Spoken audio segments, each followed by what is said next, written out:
పరిశుద్ధుడైన దేవుడు స్తుతించబడును గాక. మరొకసారి మీ అందరికీ యేసుక్రీస్తు నామములో వందనాలు చెల్లిస్తున్నాం. July 1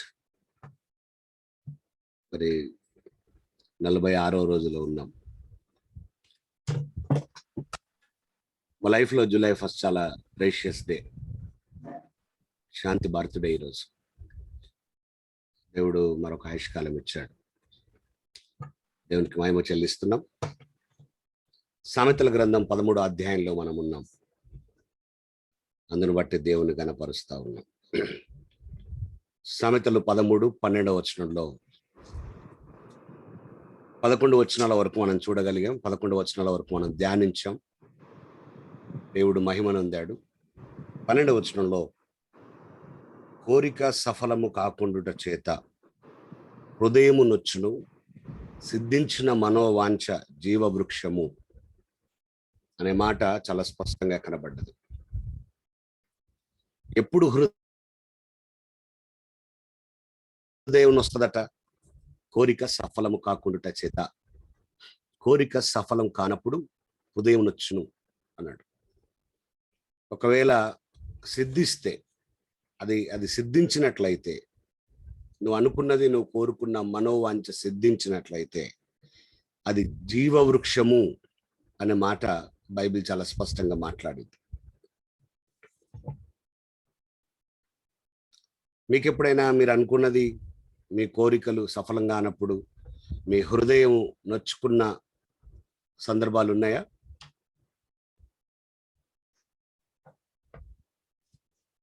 yes or no? ఉన్నాయా? పర్లేదులే అనుకున్నారా? ఏం కాదు, పర్లేదు అనుకున్నారా?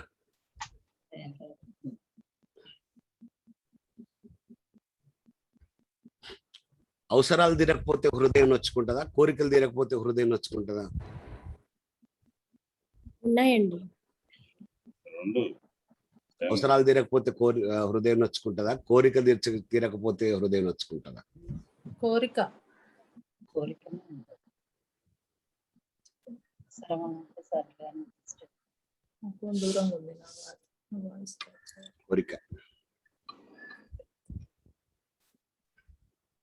అందుకే కొన్నిసార్లు ఇది పెద్ద డిబేటబుల్ విషయం. ఇది ఎందుకు ఈ డిబేటబుల్ విషయం ఇది అని మనం చెప్పొచ్చు అంటే, అసలు ఆ కోరిక దైవ చిత్తమా? ఆ కోరిక వాక్యానుసారమా? ఆ కోరిక గ్రంథంలో చెప్పబడిన న్యాయానుసారమా అనేది మళ్ళీ ఒక పెద్ద ప్రశ్న. ఆత్మీయమైన మెచ్యూరిటీలో మనము, మీకు తెలుసు కదా, జాన్ 1 letter 5:14, యోహాను మొదటి పత్రిక 5వ అధ్యాయం 14వ వచనం,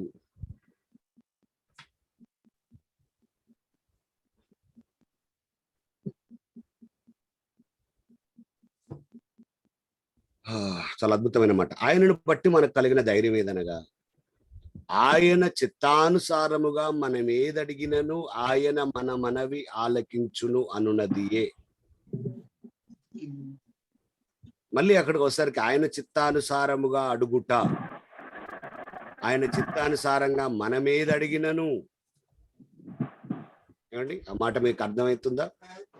ఆయన చిత్తానుసారంగా మనమేది అడిగినను కదా.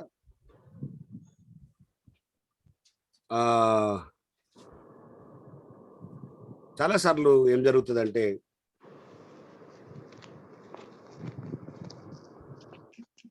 కనబడ్డదల్లా మనకు కావాలనిపిస్తుంది. వాక్యంలో లేని విషయాలు కూడా, వాక్యంలో లేనివి కూడా కోరికలుగా మారిపోతాయి. చాలాసార్లు మీరు ఒప్పుకుంటారో లేదో నాకు తెలియదు, కానీ మన సొంత శరీరంలో నుండి పుట్టేవే కోరికలుగా మారిపోతాయి. మన కండ్లకు కనబడేవన్నీ మనకుంటే బాగుండు అనిపించే కోరికలు. చాలాసార్లు అది దైవచిత్తం కాకపోయినా దాన్ని కలిగి ఉండే కోరికలు. అయితే నేనేమంటానంటే, బైబిల్ కూడా మాట చెప్పింది. సామెతల గ్రంథం 13వ అధ్యాయం 19వ వచనంలో, ఇదే అధ్యాయంలో 19వ వచనంలో మనం చూడొచ్చు. ఆశ తీరుట ప్రాణమునకు తీపి అని ఉన్నది. ఏ ఆశ తీరితే ప్రాణానికి తీపిగా ఉంటది అంటే సామెతలు 10:24కి వెళ్తే, 10వ అధ్యాయం సామెతల గ్రంథం 24వ వచనంలో, నీతిమంతులు ఆశించున్నది వానికి దొరుకును అని ఉంటది. అది ఎవరి కోరికలు తీరుతాయి? ఏ కోరికలు తీరుతాయి? ఏమండి, ఎవరి కోరికలు తీరుతాయి? ఏ కోరికలు తీరుతాయి? దయచేసి ఒక మాట మీరు అంగీకరించాలి. సైతాన్ కూడా కోరికలు తీరుస్తాడు వాని వైపు లాక్కోవడానికి. దైవ చిత్తంగాని కోరికలు కూడా తీరుతాయండి. సాతానుగాడు కూడా చేస్తాడు అలాగా. మీకు ఈ విషయాలు అర్థం చేసుకోవాలి మీరు. కొంతమంది ఏం చెప్తారంటే అది వాక్యానుసారం కాదు, వాడు కోరుకునేది కరెక్ట్ కానీ కాదు, అయినా కూడా తీరింది. ఎలా తీరింది? ఎవరు తీర్చారు? తీర్చిన కర్త ఎవడు? దేవుడు అలా చేయగలుగుతాడా? చేయడు దేవుడు అలాగా. కాబట్టి 2 విషయాలు నేను మీతో చెప్పాను. దైవ చిత్తానుసారమైనది, మరో కోణంలో నీతిమంతుడుగా ఉండుట. అంటే నా ఉద్దేశం ఏంటి? దేవుడు వాక్య ఉద్దేశం ఏంటి? ఒక నీతిమంతుడు, ఒక దైవికమైన భక్తి కలిగిన వాడు, అని కోరికలు దేవుని వాక్యపు పరిధిలో మాత్రమే ఉంటే తప్ప దాన్ని దాటి కాదు. మీరు చూడండి, 107వ కీర్తన 9లో ఆశపడు ప్రాణాన్ని తృప్తిపరిచే దేవుడు అని చదువుతాం కదా మనం. చాలాసార్లు దాన్ని ఎట్లా పడితే అట్లా వాడుతాం. కొన్ని వాక్యాలు అయితే మనకి ఎట్లా పడితే అట్లా వాడే అలవాటు ఉంది కదా, లెఫ్ట్ రైట్, రైట్ లెఫ్ట్. ఆశపడే ప్రాణాన్ని తృప్తిపరిచే దేవుడు అంటే నువ్వు ఏ ఆశపడ్డా తృప్తిపరుస్తాడా? అట్లా చెప్పిండా? కాదండి. అట్లా చేస్తే దేవుడు అన్యాయస్తుడైతాడు, జాగ్రత్త. దేవుడు మోసగాడైతాడు, జాగ్రత్త. దైవికమైన ఆశ చాలా ఉన్నాయి, కానీ ఒక సందర్భం నేను జ్ఞాపకం చేస్తాను మీకు కనెక్ట్ అవ్వడానికి. లూకా సువార్త 19వ అధ్యాయంలో జక్కయ్య తెలిసిపోయిందిగా మీకు. జక్కయ్య జీవితంలో లూకా సువార్త 19వ అధ్యాయం ఇంచుమించు 10 వచనాలు, మొదటి 10 వచనాలు చాలా అద్భుతంగా ఉంటాయి. ఏంటిది ఆయన ఆశ? 3వ వచనంలో యేసు ఎవరో అని చూడగోరాను. Who is Jesus? His concern. ఆయన ఇప్పుడు ఆయన ఆశ ఏంటంటే, అసలు ఎవర్రా బాబు, ఎవరి నోట్లో విన్నా యేసయ్య గురించే చెప్తున్నారు, ఎవరు మాట్లాడుకున్న యేసయ్య గురించే మాట్లాడుకుంటున్నారు, స్వస్థతలు అంటున్నారు, అద్భుతాలు అంటున్నారు. అరే రే, ఏదో జరుగుతుంది. ఎవరైనా మీరు గమనించాలి, దేవుని ప్రజలు బాధ్యత ఏంటంటే యేసు ఎవరో తెలుసుకోవాలన్న ఆశ ప్రజల్లో కలిగించాలి. ఆ ఆశ కలిగిస్తే చాలు, వాళ్ళు రక్షణలోకి వస్తారు. యేసయ్య గురించి నువ్వు సువార్త చెప్తే ఆయనను కలుసుకోవాలన్న తపన ఉండాలి వారి లోపల. అలాంటి సువార్త చెప్పాలి. యేసయ్యను కలుసుకోవాలి, యేసయ్య దగ్గర ప్రార్థన చేయాలి, యేసయ్యతో ఉండాలని ఒక తపన రావాలి. నువ్వు యేసయ్య గురించి మాట్లాడుతూ అద్భుతాలే చెప్పకండి, స్వస్థతలే చెప్పకండి, లేకుంటే మీ పాస్టర్ గురించి చెప్పకండి, మీ సంఘం గురించి చెప్పకండి, యేసయ్య గురించే చెప్పండి. ఆయన ఏమై ఉన్నాడు చెప్పండి. ఆయన స్వభావం, ఆయన నైతికత, ఆయన విధానం, ఆయన మాదిరి. ప్రజల లోపల యేసు ఎవరో తెలుసుకోవాలన్న కోరిక కలగనియండి. మీకు తెలుసా, జక్కయ్యకు అనారోగ్యం లేదు, జక్కయ్య పేదరికం లేదు, జక్కయ్యకి ఏ అవసరం లేదండి. మీకు తెలవాలి ఆ విషయం. అంటే ఈనాడు చాలా మంది ఏమంటారు అంటే, స్వస్థతలు జరుగుతూనే ప్రజలు రక్షణలోకి వస్తారు, అప్పులు పోతేనే ప్రజలు ప్రభు దగ్గరకు వస్తారు. కార్యాలు జరగాలండి, కార్యాలు జరగాలండి. నేను జరగొద్దు అంటలేను, కానీ కార్యాలే జరిగితే వాడు మళ్ళా వెనుకకి వెళ్ళిపోతాడు. వాని హృదయంలో ఆ మార్పిడి కావాలి, పరివర్తన చెందాలి, మారుమనసు పొందాలి.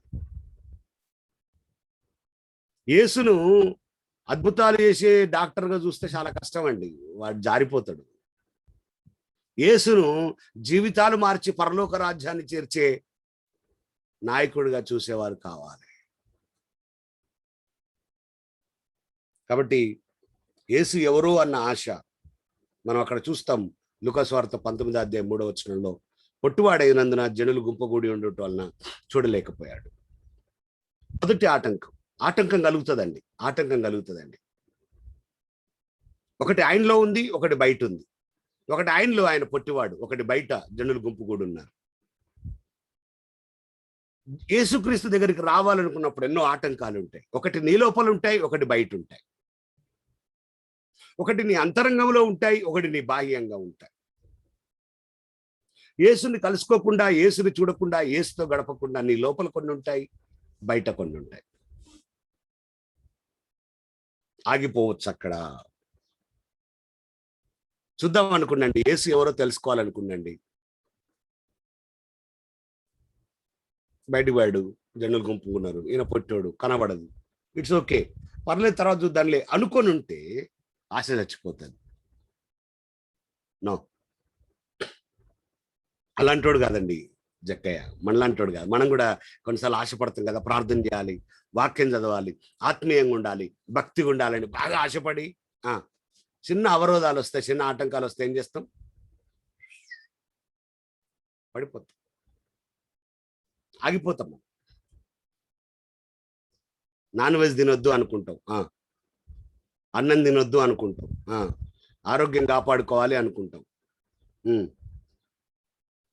భౌతికంగా, శారీరకంగా, మానసికంగా, ఆత్మీయంగా ఎన్నో నిర్ణయాలు ఏదో ఆటంకాలు వచ్చినప్పుడు ఆగిపోయాయి. జక్కయ్య ఆశ అలాంటిది కాదు. అందుకే నీ ఆశ ఎలాంటిది చాలా ప్రాముఖ్యం. అవరోధాలు వచ్చినప్పుడు ఆత్మీయంగా ఒక విషయం చెప్తాను, గమనించండి. ఆత్మీయంగా విషయాల్లో, ఆత్మ సంబంధమైన విషయాల్లో నీకు ఏదైనా అవరోధం కలిగితే ఖచ్చితంగా అక్కడ దేవుడు ఇంకొక మార్గం తెరుచుంటాడు నీ కొరకు.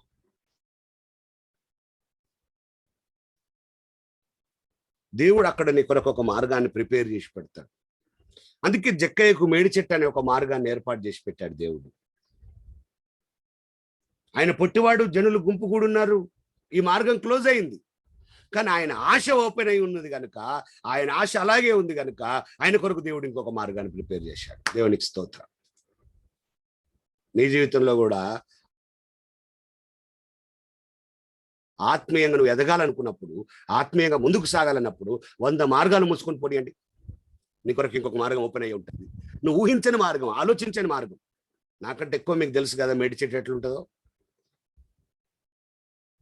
పొట్టోళ్ళకి చెట్టు ఎక్కడం అంత ఈజీ కాదు.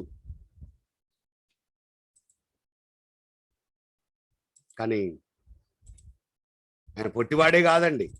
ఇంకొక మాట మీకు జ్ఞాపకం చేయనా, ఆయన సమాజంలో చాలా మంచి పేరు ప్రఖ్యాతులు కలవాడు.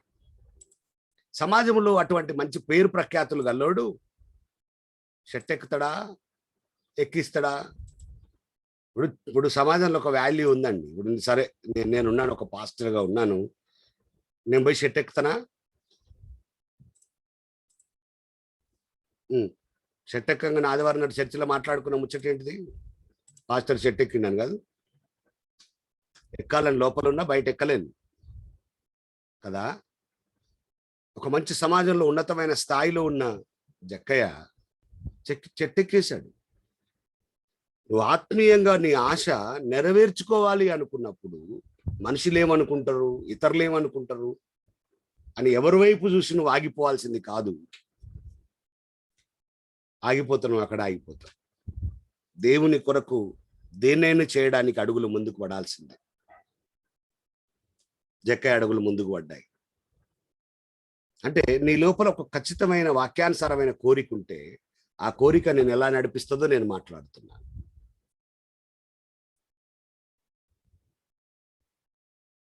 మేడి చెట్టు ఎక్కాడు, మనకు తెలుసు. 4వ వచనంలో ఎక్కాడు. 5వ వచనంలో ఆ యేసు ఆ చోటుకు వచ్చినప్పుడు మీరు గమనించాలి. జక్కయ్య కోరిక ఏంటండి? జక్కయ్య ఆలోచన ఏంటండి? యేసు ఎవరో ఏమన్నది 2వ వచనంలో 3వ వచనంలో చూడాలనుకుండు. చెట్టు ఎక్కాడు, యేసు వచ్చాడు, యేసుని చూశాడు. ఇట్స్ క్లోజా? ఇది అయిపోయిందండి స్టోరీ. జక్కయ్య ఆశ నెరవేరింది. యేసు ఎవరో చూడాలనుకున్నాడు, చూశాడు. ఓహో, ఫలానా వ్యక్తా, ఎక్సలెంట్. కానీ దానికంటే గొప్పది ఏం జరిగిందంటే 5వ వచనంలో యేసు ఎవరో జక్కయ్య చూడాలనుకుంటుంటే యేసే జక్కయ్యని చూశాడు. యేసు కన్నులెత్తి చూచి అని రాయబడ్డది అక్కడ.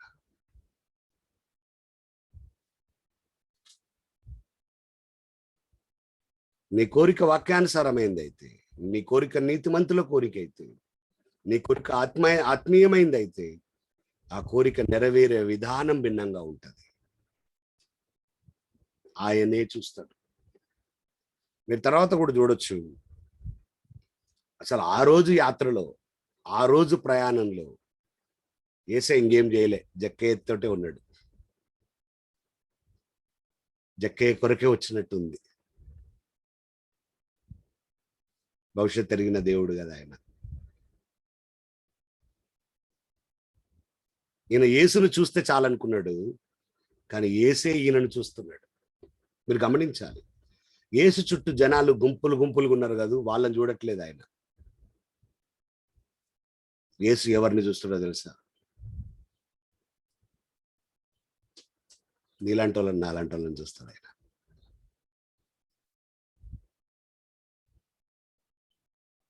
ఆశపడే ప్రాణాన్ని తృప్తిపరచడం అంటే అది. నేను చూశాడు. గెన్నసరెత్ సరస్సు తీరంలో పేతుర్ని చూశాడు ఆయన. యేసయ్య చూస్తే జీవితాలు మారిపోతే అంతే. అందుకే నీ చూపు చాలయ్యా అని పాడుకుంటాం మనం. ఆయన చూస్తే చాలు, జీవితాలు మారిపోతాయి, బ్రతుకులు మారిపోతాయి. యేసయ్య చూశాడు జక్కయ్యని, సరిపోయింది. షాక్ అయిండొచ్చు అసలు జక్కయ్య. నన్ను చూసిండు. చూడడమే కాదు, జక్కయ్య త్వరగా దిగిరా అన్నాడు. నా పేరు నీకేం తెలుసు?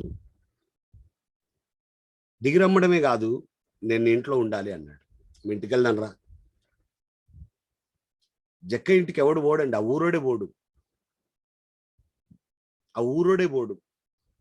తెలిసినోడు ఎవడు పోడు. ఎందుకంటే బిల్లులు ఎక్కువ వసూలు చేస్తాడు. మంచోడు కాదు, మంచి ఫ్యామిలీ కాదు. అలాంటి వాళ్ళని దేవుడు దర్శిస్తాడంటే. ఆశపడితే చాలు. మన తర్వాత స్టోరీ తెలుసు కదా. జక్కయ్య జీవితం మారిపోయింది. జక్కయ్య ఇంటికి రక్షణ వచ్చింది. నీ కోరిక అలాగున నెరవేర్చబడాలి. చూస్తే చాలు అనుకున్నాడు, చేర్చుకున్నాడు యేసుక్రీస్తు వారిని, మార్చుకున్నాడు తన జీవితాన్ని. దైవ సంబంధమైన కోరికలు నెరవేరుతాయి. వాక్యానుసారమైన కోరికలు నెరవేరుతాయి. ఆత్మ సంబంధమైన కోరికలు నెరవేరుతాయి. దానివల్ల నీ హృదయం నొచ్చుకోవాల్సింది లేదు. ఆ నెరవేరిన కోరిక ఎలాగుంటుందట అంటే జీవవృక్షము అన్నాడు. జీవవృక్షం లాగుంటది. ప్రకటన 2:7లో, సామెతలు 3:18లో ఆ మాటలు మనం చూస్తాం. ప్రకటన గ్రంథం 2వ అధ్యాయం 7, ప్రకటన 2:7, సామెతలు 3:18.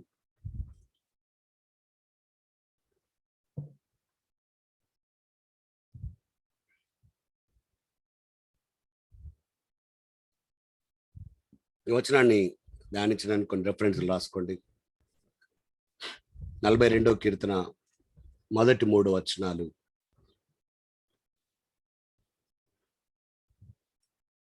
69వ కీర్తన 3వ వచనం,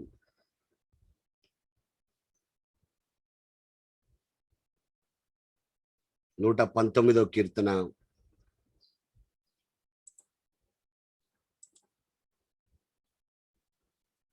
81 నుండి 83 వచనాలు,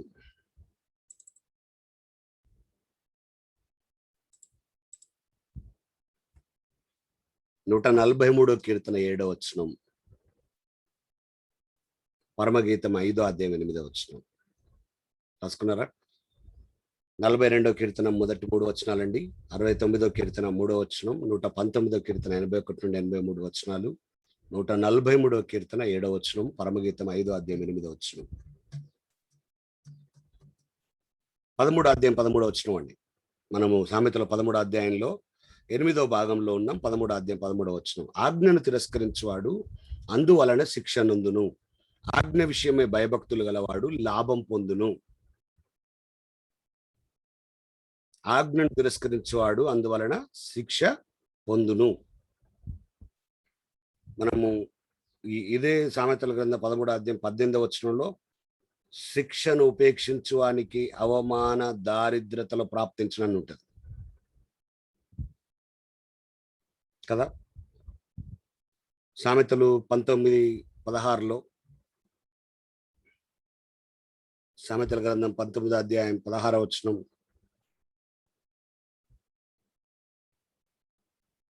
ఆజ్ఞను గైకొనవాడు తన్ను కాపాడుకొనవాడు అని ఉంటుంది.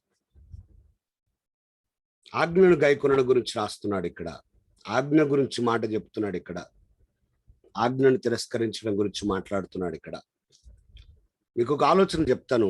యోహాను మొదటి పత్రిక 2వ అధ్యాయం 7వ వచనంలో, యోహాను మొదటి పత్రిక 2వ అధ్యాయం 7వ వచనంలో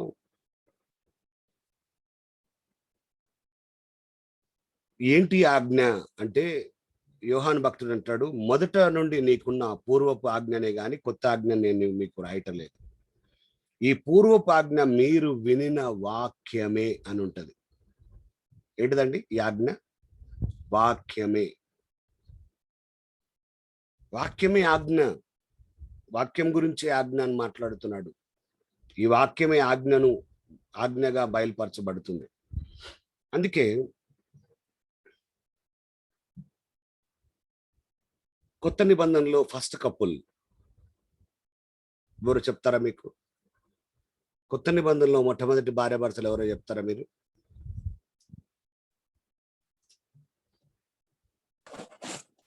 జకరియా ఎలిజబెత్ లేకపోతే మరియా యోసేపు. జకరియా ఎలిజబెత్లు. Thank you, God bless you. కొత్త నిబంధనలో ఫస్ట్ కపుల్ జకరియా ఎలిజబెత్లు.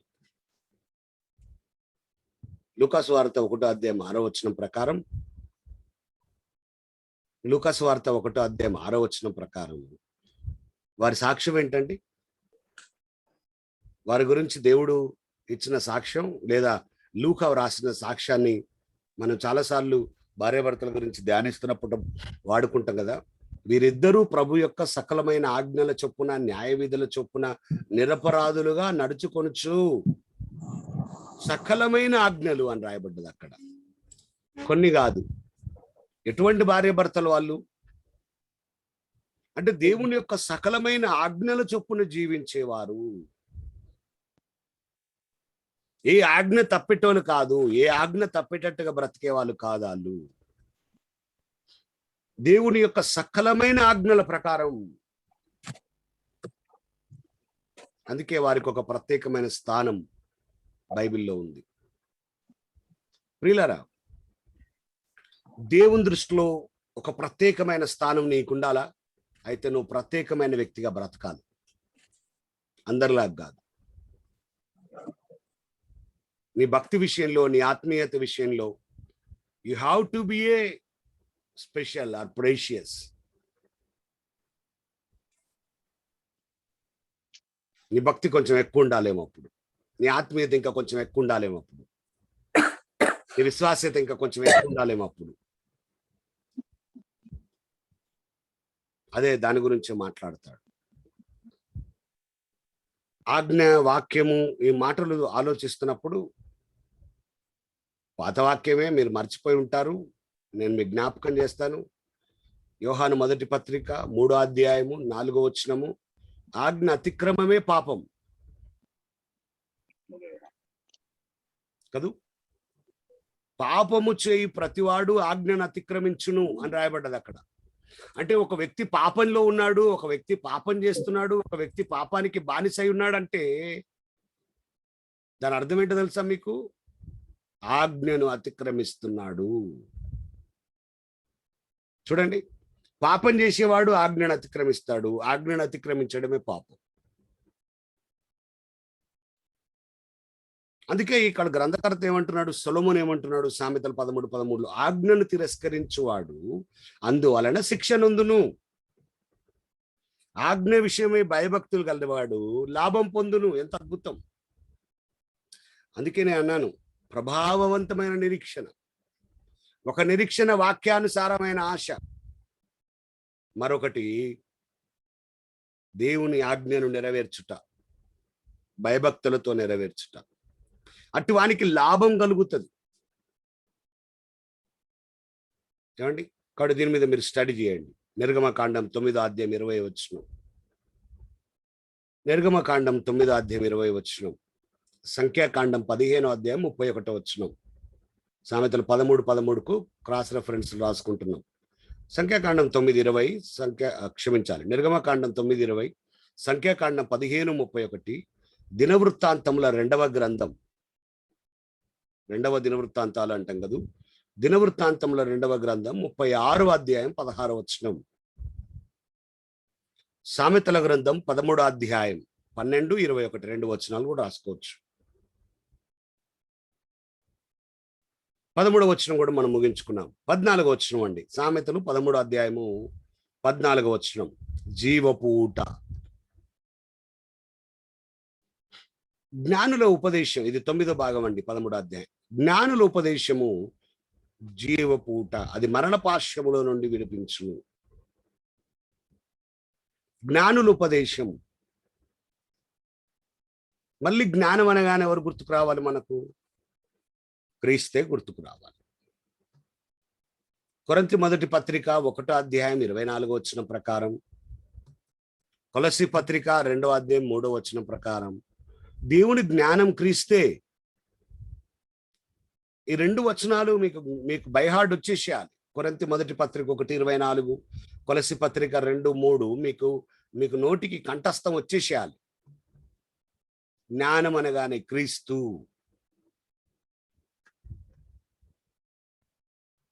అందుకే ఒక సందర్భం జరిగింది బైబిల్లో. యేసును చాలా మంది వెంబడించారు, కానీ పాపం ఒక టైం వచ్చింది, అందరూ విడిచిపెట్టారు. అందరూ ఆయన నుండి దూరం వెళ్ళిపోయారు. ఏమని ఉంటుందంటే, యోహాను 6:6, అదే 6:66 యోహాను సువార్త 6:66. బైబిల్లో 666 చాలా భయంకరం. చాలా 666లు ఉన్నాయి. ఇది జాన్ 666 గురించి మాట్లాడుతున్నాను నేను. అప్పటి నుండి ఆయన శిష్యులలో అనేకులు వెనుక తీసి మరి ఎన్నడూనూ ఆయనను వెంబడించలేదు. ఎంతమంది? అనేకులు అనండి, అనేకులు. సేవకులారా,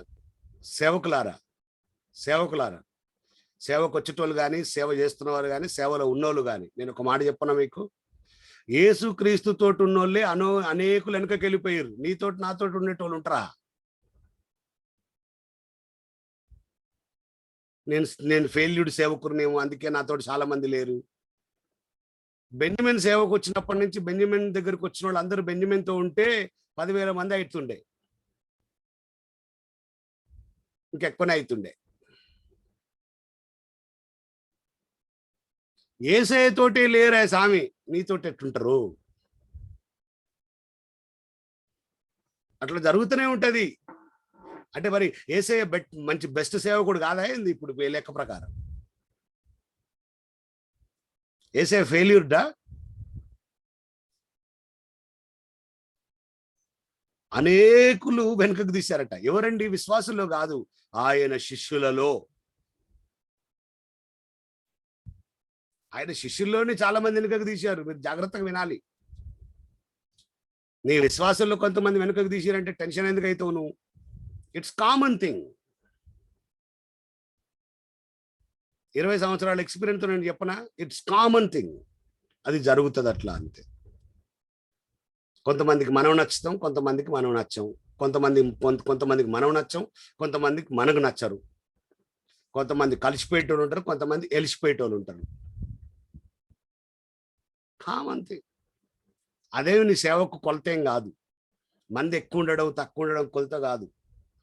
ఎక్కువనోడే ఎక్కువ మంది వాళ్ళ దగ్గర ఉంటేనే సరైన సేవకుడు అంటే యేసు ప్రభు సరైన సేవకుడు కాదు. ఎందుకంటే అన్ని సంవత్సరాలు ఆయన సేవ చేస్తే, ఎఫెక్టివ్ సేవ చేస్తే, అద్భుతాలు చేస్తే, చచ్చిపోయిన లేపితే, రకరకాలైన పరిచర్య చేస్తే 12 మంది ఉంటే ఒకడు దొంగ.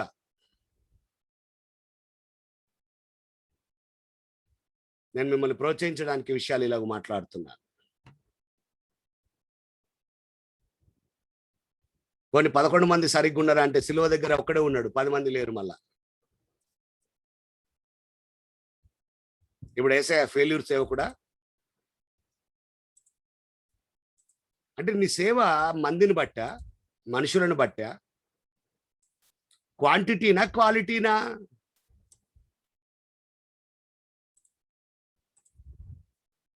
విశ్వాసులు కూడా, ప్రియ బిడ్డలారా, విశ్వాసులారా, మీ నేపథ్యం మార్చుకోండి, మీ హృదయాన్ని, మీ ఆలోచన మార్చుకోండి. మంది ఎక్కువ ఉంటే అది మంచి సేవ అని, మంది తక్కువ ఉంటే అది తప్పది. విశ్వాసుల మైండ్ సెట్ కూడా మారాలి ఈ విషయంలో.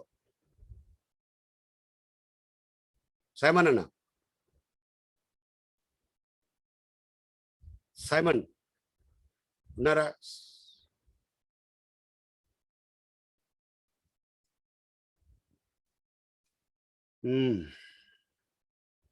శ్రీనివాస్ గారు, శ్రీనివాస్ గారు ఉండటం లేదు.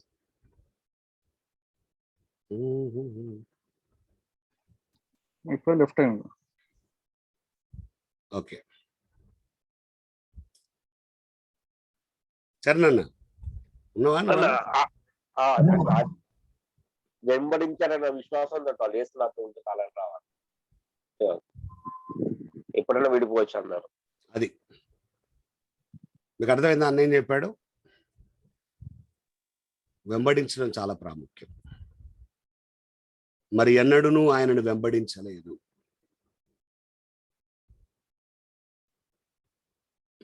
సైమన్, మీ పరిచయలో ఇలాంటివి జరిగాయా? అవునన్నా. ప్రజలు వెళ్ళిపోవడాలు, జనాలు తగ్గడాలు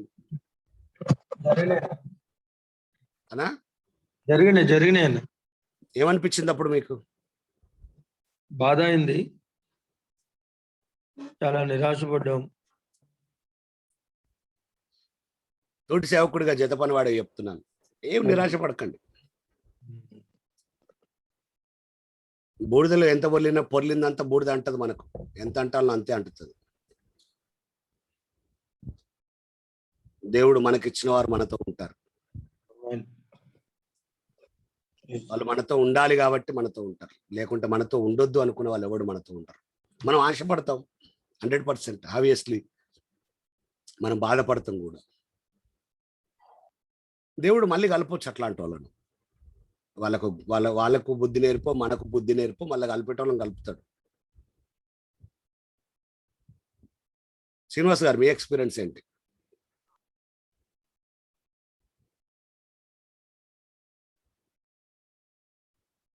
దారా శ్రీనివాసరావు గారు,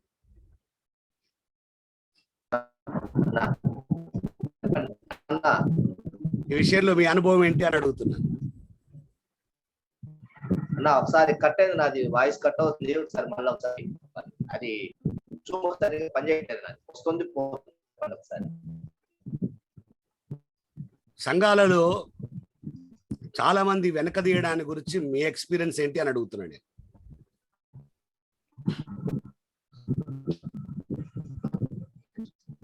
చాలా సార్లు నిరాశపడ్డాము, బాధపడ్డాము. దానికి కారణం ఏంటంటే ఎక్కువగా మేము ఉన్నట్లుగా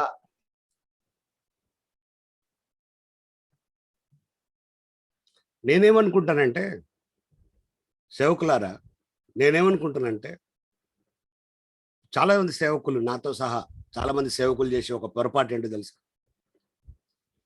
దేవుని కంటే ఎక్కువ విశ్వాసులను ప్రేమించడం బాధపడడానికి కారణం. అనేకమైన కోణాలలో దేవుని కంటే ఎక్కువ విశ్వాసుల మీద ఆధారపడడం బాధపడడానికి కారణం.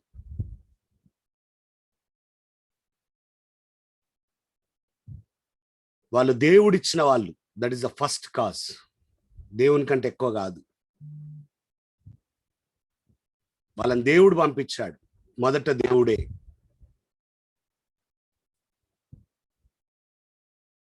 ఆ స్థాయిలో లేకపోతే సాతానుగాడు ఏం చేస్తాడు తెలుసా? సేవకుని బలహీనపరచడానికి, కృంగదీయడానికి, సేవకుడికి దగ్గరగా ఉన్నవాళ్ళు, సేవకునికి ఇష్టంగా ఉన్నవాళ్ళు, సేవకుడితో బాగా క్లోజ్గా ఉన్న వాళ్ళని దూరం చేస్తూ ఉంటాడు వాడు. ఎందుకంటే సేవకుని కృంగదీసి సేవలో నుండి బయటికి తీసుకురావాలని. అందుకే నా సాక్ష్యం లేదా నా నా అనుభవం ఏంటి అని అంటే, దేవుడే ప్రాముఖ్యం, మనుషులు కాదు. విల్ ప్రే, మనం ప్రార్థన చేద్దాం. దేవుడు వాళ్ళు ఎక్కడున్నా దేవునిలో ఉంటే చాలు. నీతో ఉండకున్నా పర్వాలేదు, సంఘంలో ఉండకున్నా పర్వాలేదు, దేవునితో ఉంటే చాలు. నా ప్రార్థన అయితే అదే. 20 సంవత్సరాల్లో నాకు చాలా క్లోజ్గా ఉన్న వాళ్ళు, నా పక్కకు పండుకున్న వాళ్ళు, నాతో పాటు భోజనం చేసిన వాళ్ళు, నా దగ్గర ఉన్న వాళ్ళు, ప్రాణానికి ప్రాణంగా ఉన్న వాళ్ళు చాలా మంది వెళ్ళిపోయారు. బిగినింగ్లో చాలా బాధపడ్డా నేను. కానీ దేవుడు ఎప్పుడైతే నాతో మాట్లాడిండో, నేను వాళ్ళని నీ దగ్గర పంపించిన, నేను నీతో ఉన్నా, వాళ్ళు ఉన్నారా లేదా తర్వాత ముచ్చట అని మాట్లాడినప్పుడు ధైర్యం వచ్చేసింది నాకు. Okay, it's okay lord. కాబట్టి ఈరోజు మాతో 250 మంది 300 మంది ఉన్నారు సంఘంలో. వాళ్ళు ఉన్నా, ఇంకా పెరిగినా ఇంకా తగ్గినా అదేమి ప్రభావం చూపించదు నా మీద.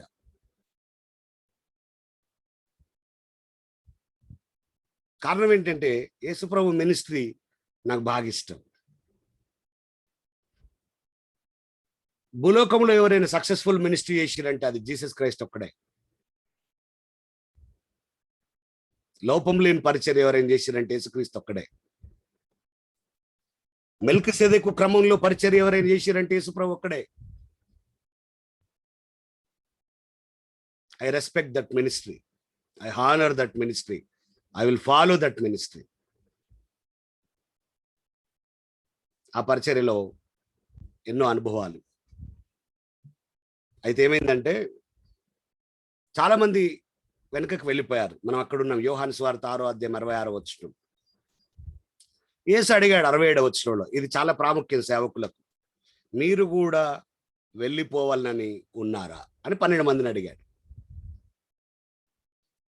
చూడండి, మీరు కూడా వెళ్ళిపోతారా? చాలా మంది వచ్చారు, చాలా మంది వెళ్ళిపోయారు, మరి మీ సంగతి ఏంటి అని అడిగినప్పుడు 68వ వచనంలో పేతురు అన్నాడు, ప్రభువా, ఎవని యొద్దకు వెళ్ళుదుము?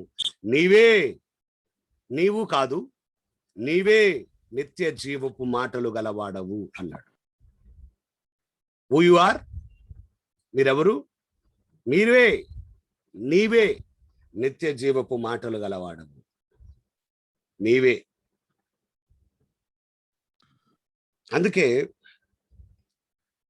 ఏది జీవపూట అని మనం చూస్తున్నాం? సామెతలు 13:14 ఉన్నాం మనం. దేవుడే, ఏసే జీవపూట,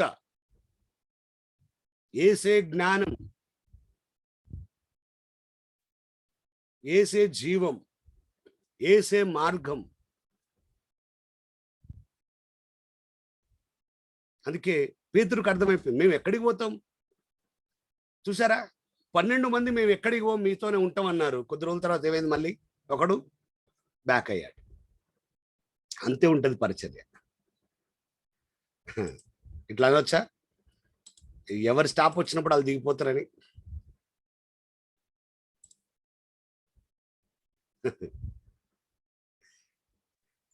ఏమో, చాలాసార్లు ఈ విషయంలో సేవకులు సాతాన్ దగ్గర దొరికిపోతున్నారు. దేవుణ్ణి కాపాడుకోవాలన్న ప్రయత్నం కంటే ఎక్కువ విశ్వాసులను కాపాడుకోవాలన్న ప్రయత్నంలో ఓడిపోతున్నారు. దేవుణ్ణి కలిగి ఉండాలనే దానికంటే ఎక్కువ వారి దగ్గర ఉన్న సమూహాన్ని మాతో కలిగి ఉంటే బాగుండు అనే దృక్పథంలో చాలా మంది ఫెయిల్ అవుతున్నారు అనేది నా అభిప్రాయం. చాలా మంది పాస్టర్స్ మీటింగ్స్ లో కూడా ఈ విషయాలు మాట్లాడారు. నీ సేవకు ఆధారం దేవుడు, నీ పరిచర్యకు ఆధారం దేవుడు, నీకు ఆధారం దేవుడు, ప్రజలు కాదు. పిలిచినవాడు దేవుడు, నిలబెట్టువాడు దేవుడు, నడిపించువాడు దేవుడు. చూసుకునేవాడు దేవుడు.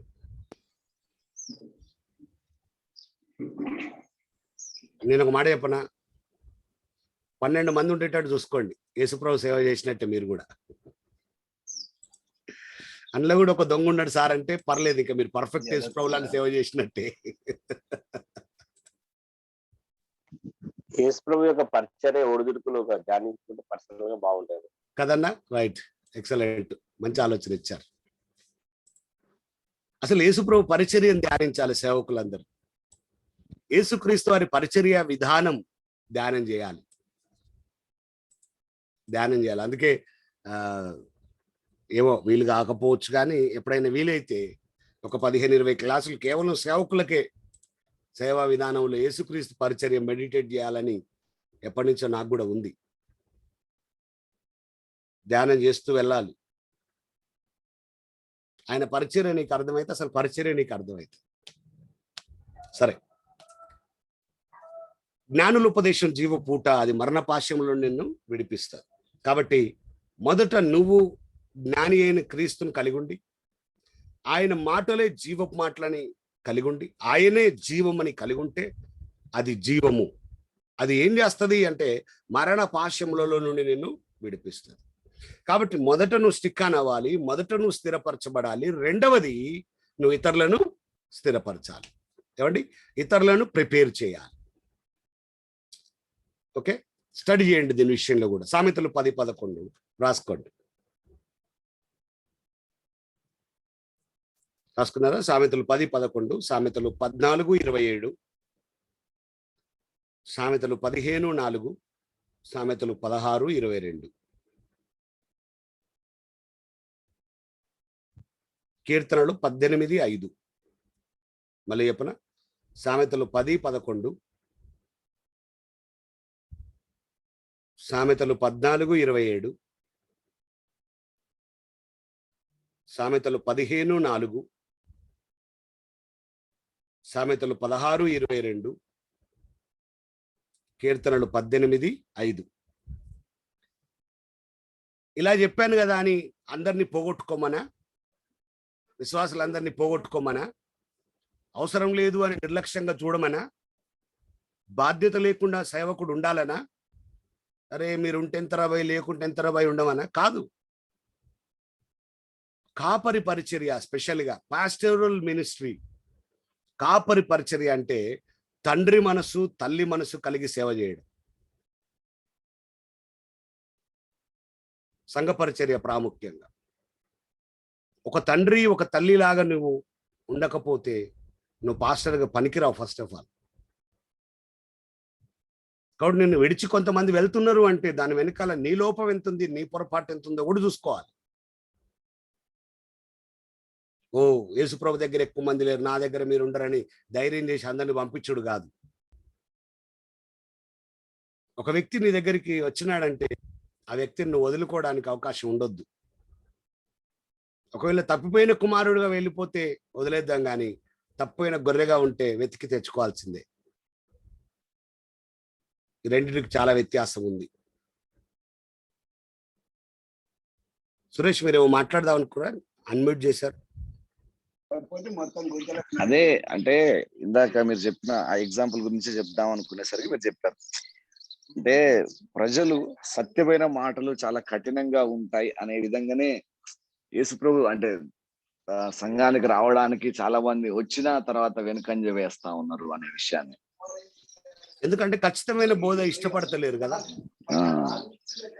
ఇక్కడ బాటం విలేజెస్ లో కూడా తిరిగినప్పుడు కూడా పైన పొడి పొడి మాటలు చెప్తే ఆసక్తిగా వింటున్నారులే గాని లోతుగా వెళ్ళేసరికి అమ్మో అన్నట్లుగా. అంటే వాక్యాన్ని ఉన్నది ఉన్నట్టుగా బోధిస్తే అంగీకరించే మనసు లేదు అనే కదా మీరు అనేది. అవునవునవును, అదే యేసుక్రీస్తు ప్రభు అన్నప్పుడు కూడా అందరూ వచ్చినప్పుడు చాలా మంది వెళ్ళిపోతారు. అదే మిగిలిన శిష్యులు అంటారు కదండి, మీరు ఇంతకు ముందు చెప్పింది, నీవే నిత్య జీవం గల మాటలు కలవాడవు, మేము ఎక్కడికి వెళ్ళిపోతామని. అంటే కొద్ది మంది మాత్రమే ఆయనతో ఒక స్ట్రాంగ్ రిలేషన్షిప్ లో ఉంటారు. చాలా మంది అంటే మనం డిసప్పాయింట్ కావద్దు అనేది అర్థం అవుతా ఉందండి. ఒక తమ్ముడు మన దగ్గరకు చర్చికి వస్తాడు, వాళ్ళన్న నేనంటే చాలా అభిమానం. చాలాసార్లు వాళ్ళన్న నాకు కలిశాడు. ఒకసారి తమ్ముడు అన్నాడంట, బెంజమిన్ అన్న అంటే నీకు ఇష్టం కదా, మరి బెంజమిన్ అన్నల చర్చికి రావచ్చు కదా, వెళ్దాము అన్నాడంట. వాళ్ళ అన్న ఏం చెప్పిండే తెలుసా, అరే అన్న అంటే బాగా ఇష్టం కానీ అన్న చెప్పే బోధ పాటించడం నా వల్ల కాదన్నాడట. మేమేదో చర్చికి పోయి వస్తాం తప్ప ఇంత ఖచ్చితంగా ఇంత గట్టిగా చెప్పే బోధ నా వల్ల కాదురా నాయన, అవన్నీ అట్లా పాటించి అట్లా బ్రతకాలంటే నా వల్ల కాదు. కాబట్టి అన్న అంటే అన్న బోధ అంటే నాకు చాలా ఇష్టం కానీ పాటించడం నా వల్ల కాదు, కాబట్టి నేను ఆ చర్చికి రాను అని చెప్పినట్టు. అట్లుంటది కొన్నిసార్లు. అంతేలే, ఖచ్చితమైన మాటలు ఇష్టపడరు. చాలా మంది సేవకులు నాకు కూడా సజెస్ట్ చేశారు, కొంచెం మీరు సాఫ్ట్గా మాట్లాడితే బాగుంటుంది. దేవుడు మాటలు సాఫ్ట్గా లేవు కదా, సోప్ వేసి దూది పెట్టి రాసేది కాదు, ఇసుక పెట్టి సౌడేసి ఇసుక పెట్టి తవ్వేది. మురికిపోవడం ప్రాముఖ్యం. మా ఆఫీస్ వాళ్ళు కూడా కొంతమంది మీ పాస్టర్ గారు చాలా స్ట్రేట్ ఫార్వర్డ్ గా మాట్లాడేస్తారు. అన్నారా? అంటారు. అందుకే చాలా చోట్ల నన్ను ఒకసారి పిలుస్తారు, ఒకసారి పిలువరు.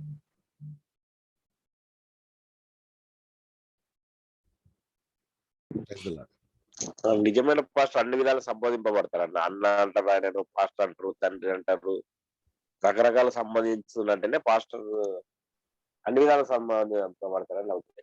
అవును, అది వాస్తవం. ఫ్రీగా ఉంటారు అన్నట్టు. ఎస్, కుటుంబ యజమాని. ఎస్, ఆ స్వాతంత్రం ఉంటుంది. ఇప్పుడు హోలీ స్పిరిట్ మినిస్ట్రీస్ లో ఉన్న ఏ ఒక్కరిని అడిగినా చెప్తారు, ఆ స్వాతంత్రం ఉంటుంది నా దగ్గర, నాకు వాళ్ళ దగ్గర. We all are one family. ఒక మాట గద్దించినా, ఒక మాట గట్టిగా చెప్పినా అది ప్రేమతోటే. నేను వాళ్ళ తండ్రిని స్వీకరిస్తారు, అది అన్నా స్వీకరిస్తారు, తప్పనిసరి స్వీకరించాలి, స్వీకరిస్తారు కూడా. స్వీకరిస్తే ప్రయోజనం. కొన్నిసార్లు బాధ అనిపించచ్చు, ఎందుకు అన్ని ఇట్లా అన్నాడని, కానీ తర్వాత అయినా ఆలోచిస్తే అర్థమైపోతుంది. ఇక్కడ ఎవరి స్వార్థాలు లేవు, ఎవరి లాభాలు లేవు, అంత క్రీస్తు రాజ్య మహిమ కొరకే. ఆమేన్.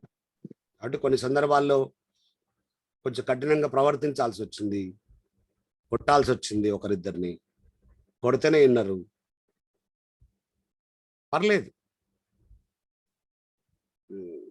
అంటే బాగా నాకు తెలిసిన చాలా మంది ఏమి నమ్ముతారంటే, అన్న చేత దెబ్బలు తింటే వాడు మారుతాడు, మంచి మనిషి తయారవుతాడని ఒక మంచి కాంప్లిమెంట్ కూడా ఉంది నా మీద. కాబట్టి కూడా కొంతమంది దెబ్బలు తిన్నారు. సరే, ఏదేమైనా జీవపు ఊట అది. జ్ఞానుల ఉపదేశం జీవపు ఊట. ఈ జీవపు ఊట ఏం చేస్తుంది? మీరు చూసారా మాట 14వ వచనంలో, మరణ పాశములలో నుండి విడిపిస్తుంది. అద్భుతమైన మాట. మరణ పాశములు, మరణములో నుండి కాదు, మరణ పాశములు ఉంటాయి కొన్ని. అంటే అవి నిన్ను లాగుతాయి మరణం లోపలికి. ఆ పాశం ఏం చేస్తా అంటే నేను పట్టుకొని మరణంలోకి లాగుతుంది. చూసారా, అవన్నీ కట్ అయితే జీవపూటలోకి వెళ్ళిపోయినప్పుడు. మళ్ళీ మరణం అంటే నరకమే, మీకు అర్థం కావాలి ఆ విషయం. 10వ భాగంలో ఉన్నాం, సామెతలు 13:15. 7 విరుద్ధమైన ప్రభావాలు అన్నాడు. 15 నుంచి 21 వచనాల్లో ఉంటాయండి. విరుద్ధమైన కాంట్రాస్ట్ ఇన్ఫ్లుయెన్సెస్, 7 విరుద్ధమైన ప్రభావాలు.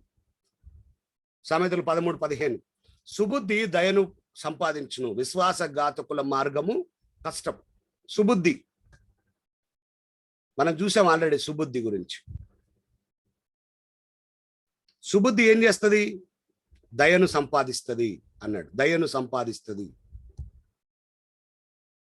సింపుల్ అండి. మీరు కొన్ని ఫండమెంటల్స్ గుర్తుపెట్టుకోవాలి. నేను చాలాసార్లు చెప్పినవే. సుబుద్ధి అనగానే మీకు దావీదు గుర్తుకు రావాలి.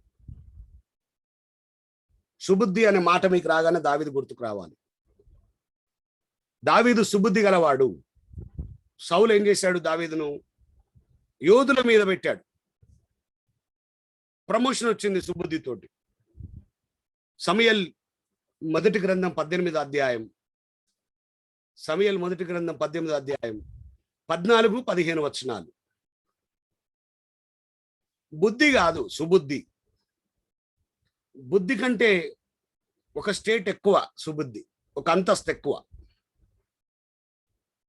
సమూయేలు మొదటి గ్రంథం 18వ అధ్యాయం 5-14-15 వచనాల్లో ఎంత గొప్ప సాక్ష్యం అండి. ఎన్నిసార్లు మనము ఈ మాటలు చూసాము.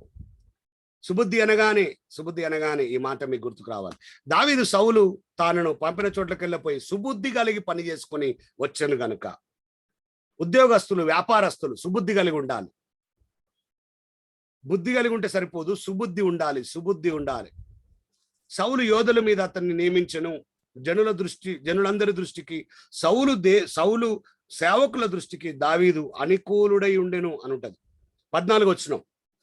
మరియు దావీదు సమస్త విషయములలో సుబుద్ధి కలిగి ప్రవర్తించగా యెహోవా అతనికి తోడుగా ఉండెను. నెంబర్ 1 మనుషుల దయ, 2వది దేవుని తోడు, 3వది 15 వచనంలో దావీదు మిగుల సుబుద్ధి. చూడండి, బుద్ధి, సుబుద్ధి, మిగుల సుబుద్ధి, 3వ స్టేట్ అది. ఒక వ్యక్తిలో బుద్ధి ఉన్నప్పుడు సుబుద్ధి వచ్చేస్తుంది, సుబుద్ధి ఉన్నప్పుడు మిగుల సుబుద్ధి వస్తుంది. దావీదు మిగుల సుబుద్ధి కలిగి ప్రవర్తించినప్పుడు ఏమైందంటే సౌలు భయపడడం ప్రారంభించాడు. శత్రువు భయపడతాడు, అపవాది భయపడతాడు. గమనించాలి. మీరు అలాగ రాసుకుంటున్నారు కదా. సుబుద్ధి కలిగి ఉంటే ఏమవుతుంది? మొదటిది, ప్రజలు, అధికారులు, నాయకులు, నీ చుట్టూన్న వారు నిన్ను ప్రశంసించే విధంగా దేవుడు కార్యం చేస్తాడు. నిన్ను ప్రశంసిస్తారు, నేను అప్రిషియేట్ చేస్తారు. సుబుద్ధి కలిగి ఉంటే ఏముంటది? 2వది, యెహోవా నీకు తోడుగా ఉంటాడు. సుబుద్ధి కలిగి, మిగుల సుబుద్ధి కలిగి ఉంటే ఏమవుతుందంటే శత్రువు భయపడతాడు. కాబట్టి ఏడ ఉన్న సుబుద్ధి కలిగి ఉండమని చెప్పండి మీ పక్కోళ్ళకు.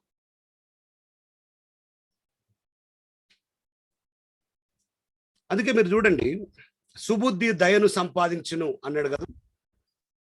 సుబుద్ధి దయను సంపాదించిన అనగానే మళ్ళీ ఎవరు గుర్తుకు రావాలి మీకు? స్త్రీలారా మీరు చెప్పండి. స్త్రీలు చెప్పాలి దీనికి ఆన్సర్. ఉమెన్స్ మీటింగ్ లో ఉన్న వాళ్ళు చెప్పాలి. బుధవారం ఉమెన్స్ మీటింగ్ లో ఉన్న వాళ్ళు చెప్పాలి. సుబుద్ధి దయను సంపాదించిన అనగానే ఏ క్యారెక్టర్ గుర్తుకు రావాలి? ఎస్తేరు గుర్తుకు రావాలి. ఈ మధ్యలో చూశారు కదా స్త్రీలందరి గురించి లేడీస్ మీటింగ్ లో. ఎస్తేరు గ్రంథం 2వ అధ్యాయం 15-17 వచనాలు. ఎస్తేరు గ్రంథం 2వ అధ్యాయం 15-17 వచనాల్లో ఎస్తేరు క్యారెక్టర్. ఓకేనండి. విశ్వాసఘాతకుల మార్గం కష్టం అంట. 2 మార్గాలు, విరుద్ధమైన మార్గాలు అన్న కదా, విరుద్ధమైన ప్రభావాలు అనగా. సుబుద్ధి ఏమో దయను సంపాదించుకుంటుంది, విశ్వాసఘాతకుల మార్గమేమో కష్టాన్ని సంపాదించుకుంటుంది. ఓకేనా? రాసుకోండి, స్టడీ చేయండి. సామెతలు 3వ అధ్యాయం 4వ వచనం. సామెతలు 22వ అధ్యాయం 1వ వచనం.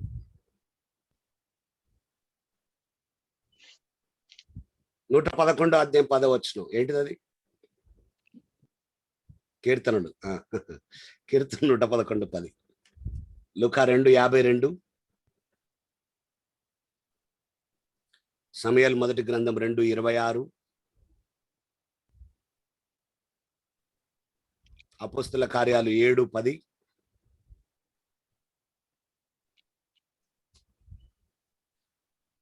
సామెతల్లో కూడా మనం చూస్తామండి 19వ అధ్యాయం 11 మరియు 14 వచనాల్లో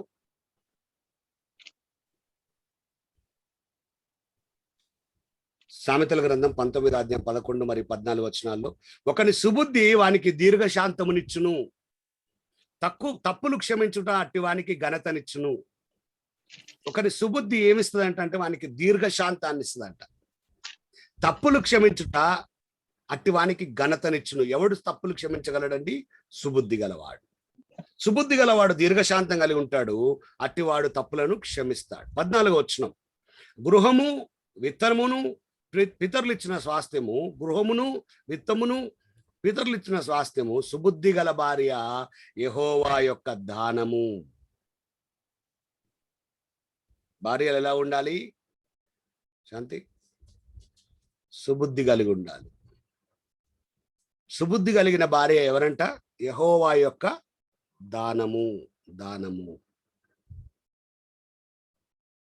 పురుషులారా, మీ పక్కకు భార్య ఉంటే చెప్పండి, సుబుద్ధి కలిగి ఉంటే దానం అని చెప్పండి. సుబుద్ధి గల భార్య యెహోవా యొక్క దానం. సామెతలు 13:16. ఓకే, మీరు ఇందాక అన్ని రెఫరెన్స్ రాసుకున్నారు, నేను స్పీడ్గా అని చెప్పాను. మళ్ళీ చూద్దామా? 15వ వచనానికి సామెతలు 3:4, సామెతలు 22:1, కీర్తనలు 111:10, లూకాసు వార్త 2:52, అపోస్తుల కార్యాలు 7:10, సామెతలు 19, 11 మరియు 14. రెఫరెన్స్లు ఎక్కువైతున్నాయా? తక్కువ చేద్దామా?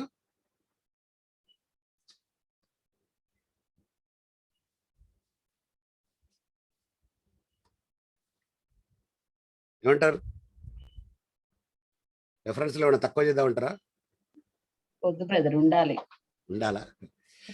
అంటే నోట్స్లనే ఉంటున్నాయా, స్టడీ చేస్తుర్రా? స్టడీ చేస్తున్నా. Okay okay okay, thank you. ఎందుకంటే ఇన్ని రెఫరెన్స్లు ఉంటాయి, ఇవన్నీ చదవడం కాదని మొత్తం పక్కకు పెట్టిరు అనుకోండి, మళ్ళీ అది వేస్ట్ అవుతుంది. ఈ అన్నిడ చదువుతాము అనే ఆలోచన రానియకండి, సరేనా? 16వ వచనం అండి. వివేకులందరూ తెలివి కలిగి పని జరుపుకుందురు, బుద్ధిహీనుడు మూర్ఖతను వెల్లడిపరచును. వివేకులందరూ తెలివి కలిగి పని జరుపుకుందురు, బుద్ధిహీనుడు మూర్ఖతను వెల్లడిపరచును.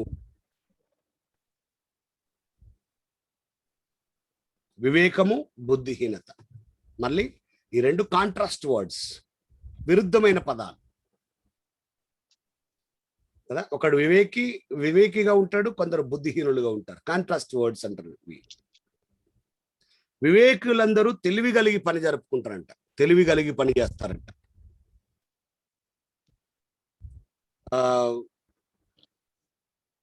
నేను జస్ట్ మీకు ఒక ఆలోచన ఇస్తాను. యోహాను మొదటి పత్రిక 5వ అధ్యాయం 20వ వచనంలో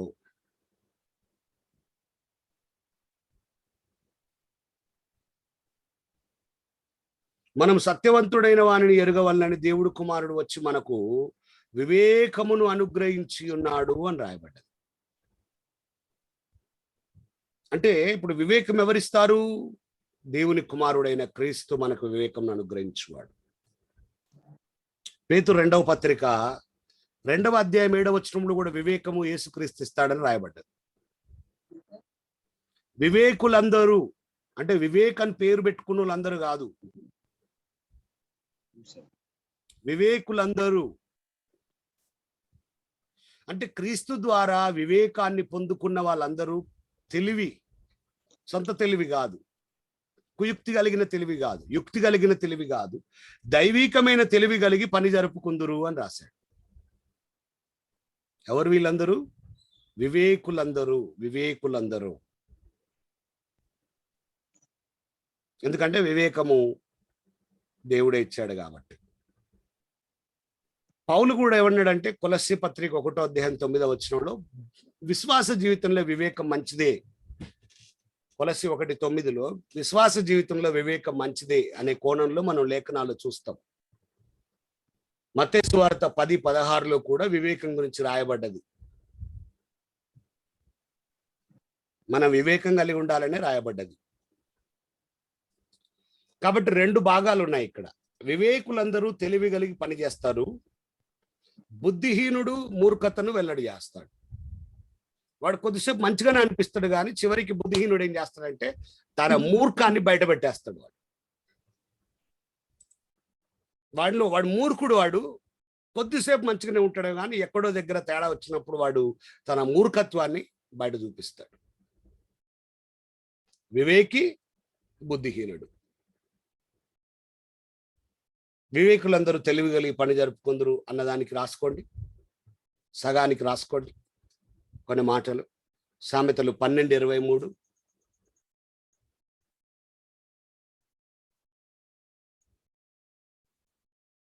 సామెతలు 15:2, సామెతలు 12:23, సామెతలు 15:2, సామెతలు 18:2, సామెతలు 14:33. బుద్ధిహీనుడు తన మూర్ఖతను వెల్లడిపరచును అనేదానికి ఇక మీరు చాలా రెఫరెన్సులు రాసుకోవచ్చు. మనం ఇప్పటికే బుద్ధిహీనుడి గురించి చాలా చూసాం కదా, కొన్ని రాసుకోండి. ఓన్లీ సామెతల్లోనే చాలా రెఫరెన్స్లు ఉన్నాయి బుద్ధిహీనుడి గురించి. 10, 18, 13, 16, 14, 16, 15, 20, 17,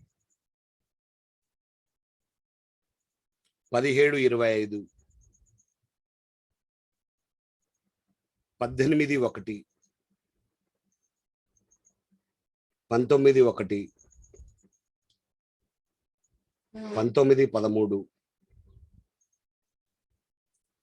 18, 1, 19, 1, 19, 13,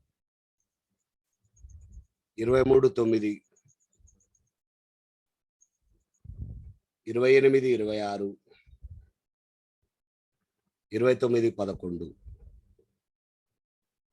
30, 32. మళ్ళీ చెప్తున్నా, చెక్ చేసుకోండి. సామెతలు 10, 18, సామెతలు 13, 16, 14, 16, 15, 20, 17, 25, 18, 1, 19, 1, 19, 13, 21, 20, 23,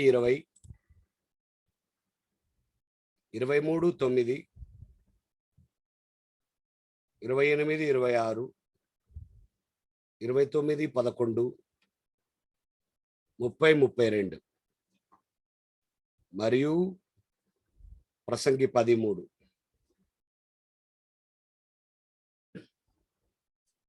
వచనం మనకి సామెతలు 13, 17. దుష్టుడైన దూత కీడునకు లోబడును, నమ్మకమైన రాయబారి ఔషధం వంటివాడు. ఇద్దరి గురించి రాశాడు. దుష్టుడైన దూత, దుష్టుడు వీడు, దూతనే గాని దుష్టుడు. నమ్మకమైన రాయబారి ఔషధం వంటివాడు అని రాశాడు.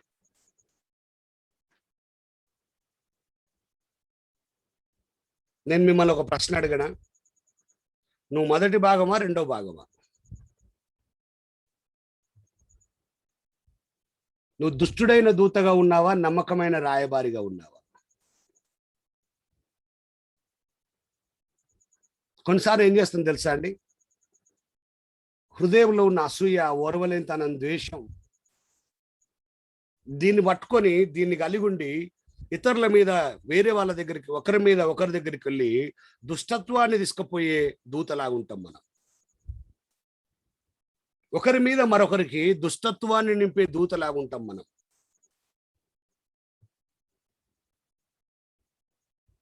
కొన్ని ఎట్లుంటే తెలుసా అండి, పాపం వాళ్ళు ఏం చెప్తారంటే, కొంతమందికి ఎట్లుంటుందంటే, వాళ్ళ మనసులో ఉన్నది ఎవరికన్నా చెప్తేనే తృప్తి అన్నట్టుగా పాపం వాళ్ళు వేరే వాళ్ళకి చెప్తారు.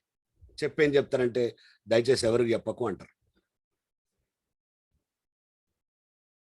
కానీ వీళ్ళు కూడా ఏం చేస్తారంటే, వీళ్ళు కూడా వేరే వాళ్ళకి చెప్పి అదే విషయాన్ని ఎవరికి చెప్పకంటారు. ఇంకేమంటారంటే, నీకు ఒక్కనికి చెప్తున్నా అంటారు. ఇంకేమంటారంటే, ఎవరి ద్వారా తెలిసినా నువ్వు చెప్పినట్టే అంటారు అని వీళ్ళే 10 మందికి చెప్తారు. వీళ్ళను నమ్మకమైన రాయబారి అని పిలవాలనా, దుష్టుడైన దూత అని పిలవాలనా? అందుకే పరుల గుట్టు గురించి మాట్లాడుకున్నాం మనం, గుర్తుకుందా మీకు? పరుల గుట్టును బయటపెట్టువాడు దుష్టుడైన దూత, నమ్మకమైన రాయబారి కాదు. అసలు ఇది మన వల్ల అయితలేదు కానీ ప్రాక్టీస్ చేసి నేర్చుకుందాం, ఇక వేరే వాళ్ళ గురించి మాట్లాడకుండా ఉండడం. ఇదేమో జయించలేకపోతున్నాం. ఒక ఇద్దరు కలిస్తే చాలు, వెంటనే కాకుండా కొద్దిసేపటికైనా ఏమొస్తుంది, మూడో వ్యక్తి విషయాలు, మూడో వ్యక్తి గురించి మాట్లాడుకోవడం, తెలిసినవి తెలియనివి అయినవి కానివి అన్నీ మాట్లాడుకోవడం, పిచ్చాపాటిగా మాట్లాడుకోవడం. ఎంత దూరమైన ఎన్ని విషయాలైనా వాళ్ళ బెడ్రూమ్ విషయాలు కూడా మాట్లాడే స్థాయికి దిగజారిపోయారు. వాళ్ళ పర్సనల్ ప్రైవసీ విషయాలు కూడా మాట్లాడే స్థాయికి దిగజారిపోయారు. నీకేం తెలుసు, నీకెంత తెలుసు? అంత దూరం వెళ్ళే ధైర్యం నీకెవరిచ్చారు?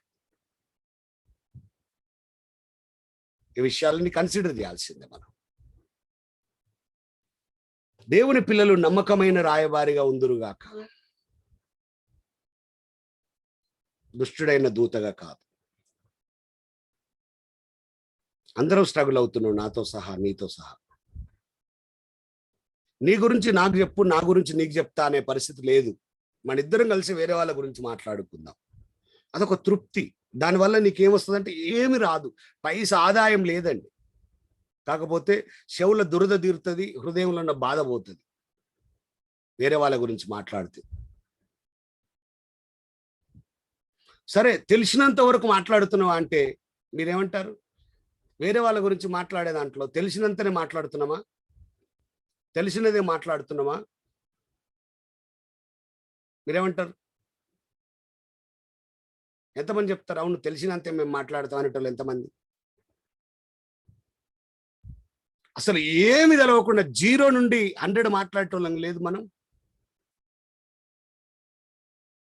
అట ఇట నన్ను చూసినవా? నేను చూడలే, నాకు ఇంకొకటి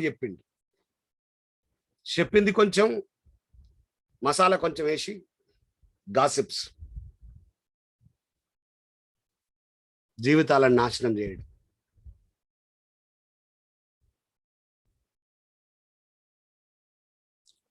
మనకు ధైర్యం లేదండి, పిరికోళ్ళం మనం తెలుసా. జోసెఫ్ కిషోర్ విషయాలు జోసెఫ్ కిషోర్ దగ్గర మాట్లాడే ధైర్యం మనకు లేదు.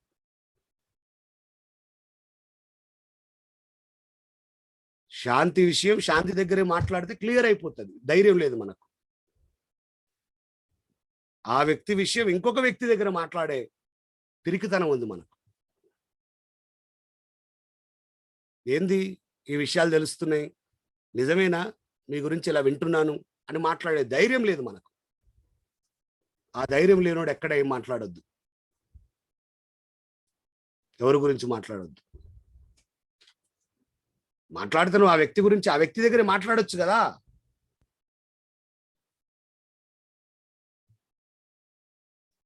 నువ్వు దుష్టుడైన దూత, కీడుకు లోబడే దూతవు. నువ్వు నమ్మకమైన రాయబారి అయితే నువ్వు ఔషధం. అక్క మరి ఎంత నిజమేమో తెలియదు కానీ నీ గురించి ఇలా తెలుస్తున్నాయి, నీ ఇంటి గురించి తెలుస్తుంది. I'm sorry about that. నేను మీకోసం ప్రార్థిస్తాం. ఒకవేళ అలాంటిది ఏమైనా ఉంటే మేము ఖచ్చితంగా మీకు హెల్ప్ చేస్తాం. ఆ విధమైన ధైర్యం ఇస్తే ఎంత బాగుంటుందండి. ఆ వ్యక్తి దగ్గరేమో నటించి మీరు సూపర్, మీ జీవితం సూపర్, మీ బ్రతుకు సూపర్ అని అక్కడ డబ్బా కొట్టు, బయటకు వచ్చా అంత వేస్ట్ అది అని బయట ఇంకొక మాట మాట్లాడు. ఇక నువ్వు పరలోక రాజ్యం పోతావు, నువ్వు చర్చికి వస్తావు, నువ్వు పాటలు పాడుతావు, నువ్వు ఆరాధన చేస్తావు, నువ్వు వాక్యం చెప్తావు, నువ్వు వాక్యం వింటావు. ఇక నీ అంత భక్తి గల్లోనే ఎవడు లేడు. మళ్ళా ఇక నీ భక్తి గురించే మాట్లాడాలి ఇప్పుడు. ఇక చర్చిలో భక్తులు, బయట భ్రష్టులు. ఎవరిని మోసం చేద్దామని? మోసపోకుడి దేవుడు వెక్కిరించబడాడు. దేవుడు చూస్తలేడా? దేవుడు వింటలేడా ఈ విషయాలు? అద్భుతమైన పదం అండి అది. నమ్మకమైన రాయబారి, ఔషధం. ఔషధం వంటి వాడు, మెడిసిన్, లైక్ ఏ మెడిసిన్. దేవుని పిల్లలు మందుగా ఉండాలండి. మనం దేవుని పిల్లలు మెడిసిన్ గా పనిచేయాలండి. కీడు కాదు చేయాల్సింది. సామెతలు 25:13, సామెతలు 13:18, కొరింథీ మొదటి పత్రిక 4:2, కొరింథీ రెండవ పత్రిక 5:20, తిమోతి రెండవ పత్రిక 2:2. నమ్మకమైన రాయబారి ఔషధం వంటివాడు అనే దాని గురించి సామెతలు 25:13, సామెతలు 13:18, కొరింథీ మొదటి పత్రిక 4:2, కొరింథీ రెండవ పత్రిక 5:20, 2 తిమోతి 2:2. ఒక చిన్న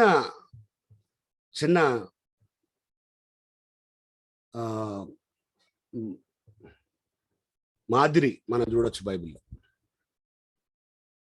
నోవాహు ఓడలో నుండి రెండింటిని పంపించాడు వర్తమానానికి. ఇప్పుడే గుర్తుకొచ్చింది నాకు. ఏంటిదండి చెప్పండి.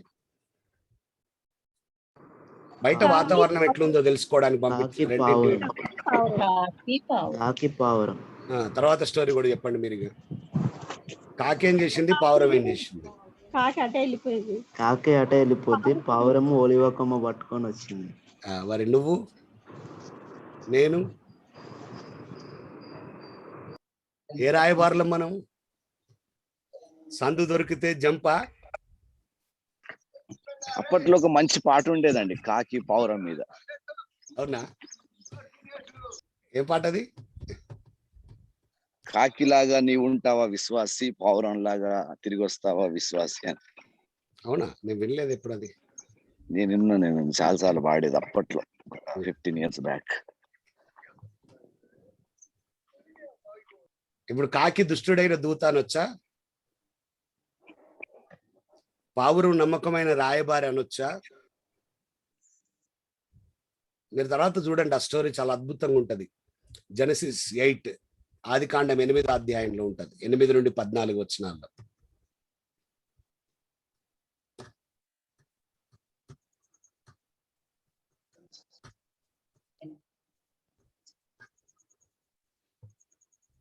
దుష్టుడైన దూత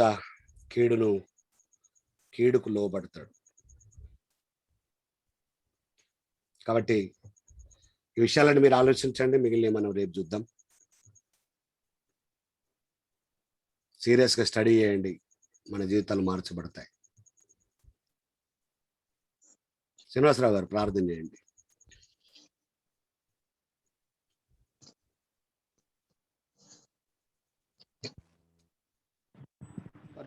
తండ్రి, ప్రేమ కలిగిన మా ప్రభువా, నీ పాదాలకి వందనాలు, స్తోత్రాలు తెలియజేస్తున్నాను ప్రభా. ఈ ఉదయకాల సమయంలో సామెతల గ్రంథము తండ్రి నాయన 13వ అధ్యాయాన్ని ధ్యానించడానికి మీరు కృపనిచ్చారు. విదాసుని అభిషేకించి అద్భుతమైనటువంటి ఆత్మ సంబంధమైనటువంటి పరసంబంధమైనటువంటి విషయాలను మీరు మాట్లాడుతూ వచ్చిన ప్రతి మాటను బట్టి మీకు స్తోత్రాలు తెలియజేస్తున్నాను.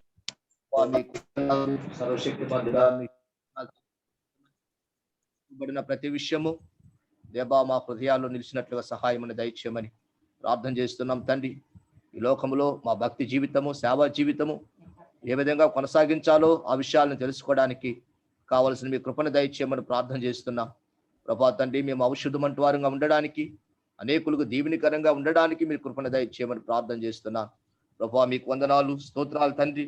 వివేకం కలిగిన వారముగా ఉండడానికి కృప చూపించమని ప్రార్థన చేస్తున్నాం దేవా. నీకు వందనాలు. ఆశ కలిగిన వారముగా ఉండడానికి సహాయం చేయండి.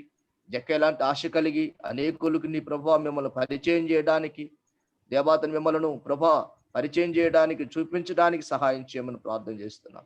ప్రతి విషయాన్ని క్షుణ్ణంగా తండ్రి మేము ఆలోచిస్తూ జాగ్రత్తగా తండ్రి నాయన వాక్యములో దేవత మేము కట్టబడుతూ అనేకులకు నేర్పించడానికి, అనేకులు మీ యొద్దకు నడిపించడానికి కావాల్సిన కృపను దయచేయమని, ఈ పరిశుద్ధాత్మక శక్తి కృపను మాకు దయచేసి మీ నామాన్ని మహిమ తీసుకొచ్చుకోమని ఈ దినచర్య యంత్రంలో సహాయం చేయండి. తిరిగి మరలా రేపు ఉదయ కాలములో సామెతల గ్రంథము ధ్యానములో మరలా మేము ఏకీభవించేంతవరకు నీ బలిష్ట రెక్కలకన్నా భద్రపరచమని, మీ నామానికి మహిమ, ఘనత, ప్రభావం తీసుకొచ్చుకోమని, ఈ దినం చెప్పబడిన ప్రతి విషయము గుర్తుకుండడానికి సహాయమును దయచేయమని, ధ్యానించడానికి కావలసిన కృపను దయచేయమని దాని ప్రకారంగా జీవించే కృపను దయచేయమని యేసునామమున అడుగుచున్నాను తండ్రి. ఆమేన్. ఆమేన్. ఆమేన్.